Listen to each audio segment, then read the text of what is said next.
Hello everyone. Well, if you have a locomotive like this, which did not support Microtrains couplers, I'm going to show you how to work on that today. First of all, Microtrains has always made conversion kits. This one's for a Bachmann-84DC, but they've always made conversion kits, so you can do that pretty easily. So that's going to be my inspiration for this. So I use these department store gift cards for just a source of plastic for that. So what I'm going to do is I'm going to put my shell on my drive just so I can measure out the height that I need to work on. So this should go right in. This is the brand of coupler that I use. You can see the number there. 10 packs you have to assemble yourself, but they work great once you get them done. So I've got my coupler here and I'm gonna try it. Just try it to check the height. See how close I am to where I want to go. And it's looking good at first glance. If I just stick it to the bottom of that hole, it should fit right in. So that is about what I had expected. I just have to make a little shim to make a little edge. I have a place to glue my coupler. You can do this with a screw, I guess, but I'm just that way. If I can take a quicker route, then I will do that. And then with my scissors, I'll make a little band which I can match then to the undercarriage here, just to make the ledge a little bit higher. Probably need to do 2 thicknesses, but it doesn't have to be very big. There's a little mold line here, so I removed that with the Dremel. So probably 2 thicknesses will get me exactly to where I want to go. You're the only one who's going to see this part, so you can be as neat or as sloppy as you want. You're the only one that's going to judge this. So I've got this glued into place now. I just have to make 2 little bands that are going to fill in the side. So again, I'll use my scissors and I'll make a band that is about the right size.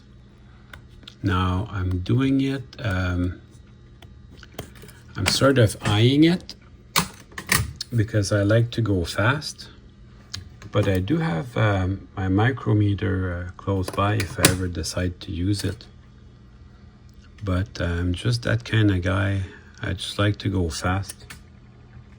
That looks actually pretty decent. I don't know how precise I want to make it, but honestly, N-scale is very finicky, so you might want to take some time and do it to perfection. But I think I'm happy with that. We'll figure it out pretty soon. I took a measurement of exactly what I wanted and I made a line with my X-Acto blade and a ruler. So that will give me a more precise band. And I can do both sides of the locomotive at once. So that saves me more time. I leave them a little bit long on purpose, because I'm going to come back later with my file and file them down, and I use a toothpick to apply the glue just to be more precise. And that's a part of the locomotive that you can see, so it's important to make it look neat.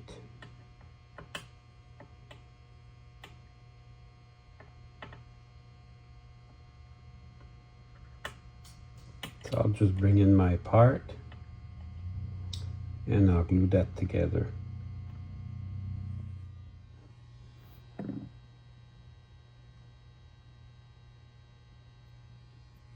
So wait for the glue to dry thoroughly. I waited about 10 minutes. And then I come in with my X-Acto blade and I'll shave it to the proper length. That looks real good already. This next step is optional. I'm going to make just a little slit that hangs out here just to close out my pilot beam. That should help. Already you can see what the end product's going to look like. I want to make some footboards for this, so I'm going to cut up another little strip over here.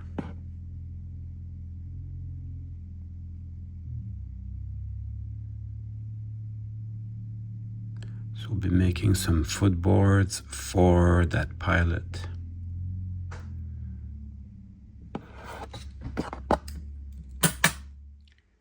I made 4 identical footboards and they will go there eventually. But first I've got to paint this black. I've got my dollar store acrylic paint.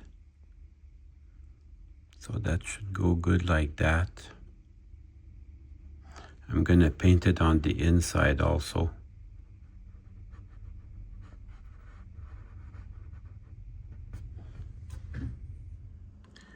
I took my paintbrush and I did extended the striping a little bit. I think it looks pretty good.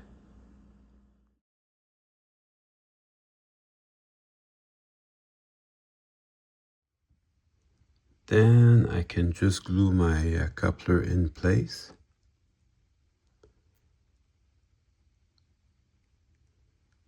And that will be that.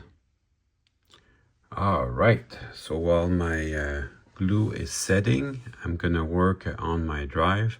So this, of course, is the part that started it all. I basically bought a box of parts with a bunch of different parts and a couple of motors. I wanted the motors, but once I looked at all the parts, I saw that I had this SD9 or SD7 drive.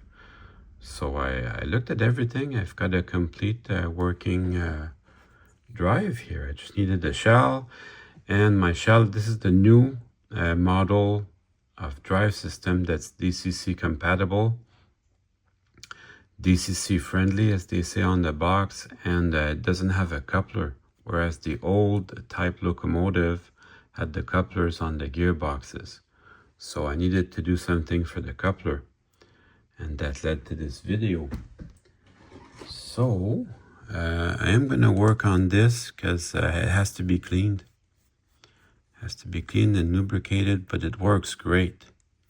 So that's good news. And also it's missing the little circuit board on top. I mean, would be just as easy to put a DCC circuit board. I found a DC board in my stuff. Yeah, I'm kind of a hoarder. I keep everything. And unfortunately, today it was the right thing to do, to keep everything. That way I can get this locomotive going again.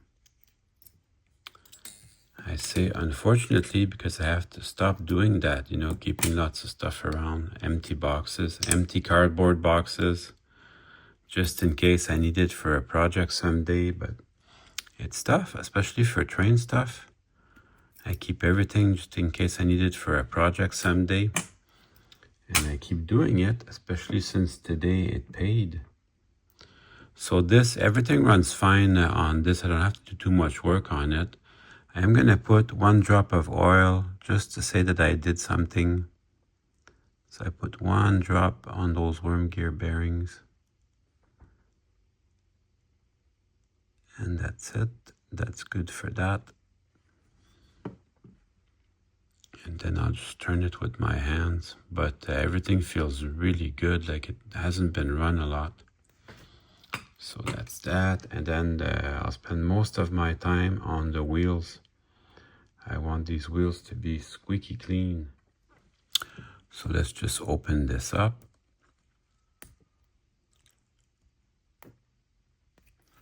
Just open it up slowly. The plastic is still pretty malleable, given that this is probably 20 to 30 years old.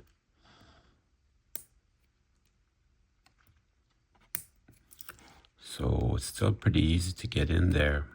So what I do, these strips, usually I'll just inspect them just to see if they have lint in them. But these don't look too bad. So I just inspect them just to be sure. But this is a nice engine. Atlas makes a nice locomotive. To be sure, same with these, I'll inspect them, make sure there's no lint in them. But that all looks good, and then I'll just clean them with my rag.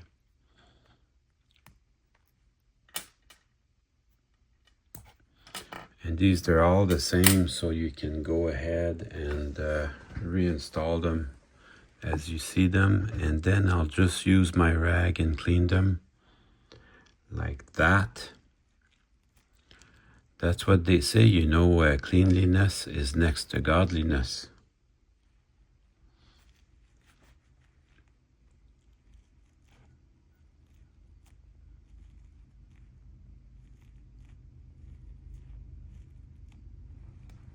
Here we go. So I'll do the same thing with all the wheels. And then I'll take the side frames and the gearbox and the wheels, and I'll wash them with my toothbrush and some dish soap. And since I have everything in my hands, I'm gonna take a minute to check the gauge. See, this one's a little tight. So what I do is I'll put the slack on the wheel that's opposite from the, still a little tight, opposite from the gear, because I want the gear to sit close to the edge of the gearbox. Yeah, still need some more. Daniel Cordapassi would be proud. So I'll keep working on it till I'm happy. Small detail, but when you know, you know. And then it'll sit in the gearbox like this. And the slack is on the opposite side here. So the gear sits closer to where it should be. I'll do the same thing for the others. Then I'll bring in my little contact strips. So make sure the bearings sit in the little end caps where they should be. And there's also two little pins where they ride. So make sure you line that all up properly. Take your time, it's not a race.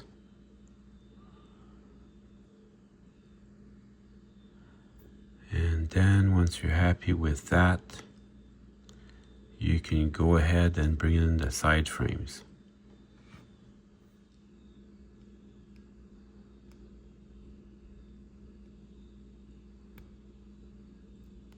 So the side frames, you'll hear them snap, and then check it with your finger. You should feel no rolling resistance whatsoever. It feels pretty good. Now that everything's clean, I can get busy putting this back together. So you want to make sure these two strips here contact the circuit board exactly where it should go. And if you're doing a DCC conversion, you have to make sure that this strip does not touch the frame. Very important, so you can use some Kapton tape for that. And then I'll bring in this other side, but I won't tighten it just yet. Just approach it, and then I'll bring in my two trucks. Oh, and maybe the fuel tank. The fuel tank will hold the two contact strips together. I kind of need that right now. And also take note that on the SD7, SD9, the air tanks are in the front. GP7, GP9, they're in the back. So I have not tightened these screws yet. I will, that gives me enough slack to open this and bring my trucks in.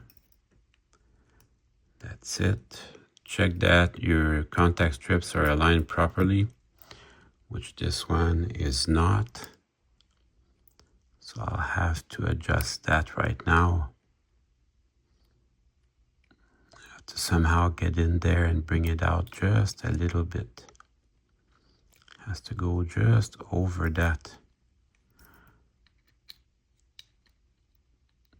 It needs a little bit more space to do it right.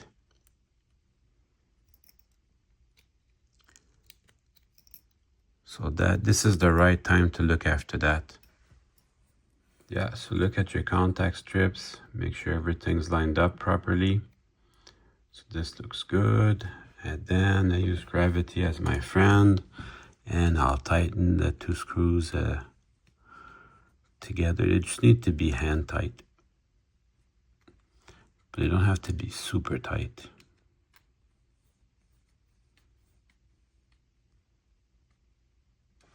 And then I'll try this on the bench just to make sure.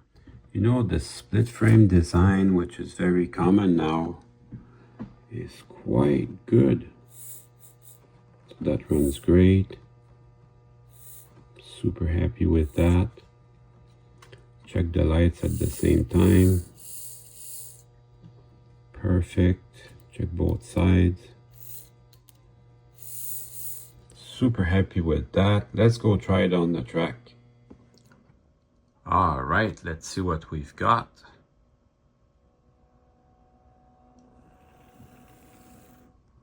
That seems to go good. Let's go back.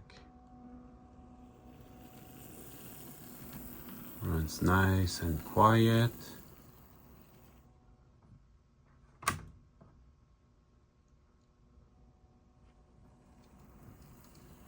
So I'm really happy with that. Now I can put the shell back on. Now remember, the light lens is short here and long here. It's to compensate for this being short and long. So just keep that in mind when you put it back together.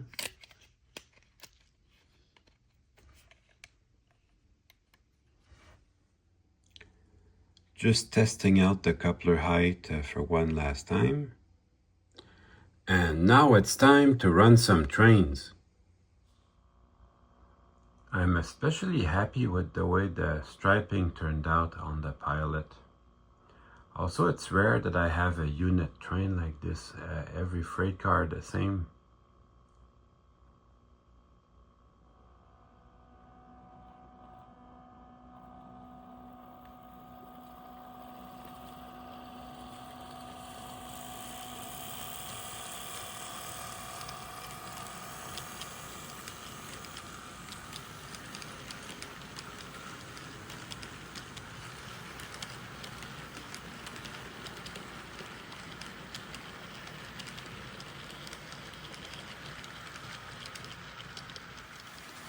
Well, I hope you enjoyed the video. I certainly had fun making it for you.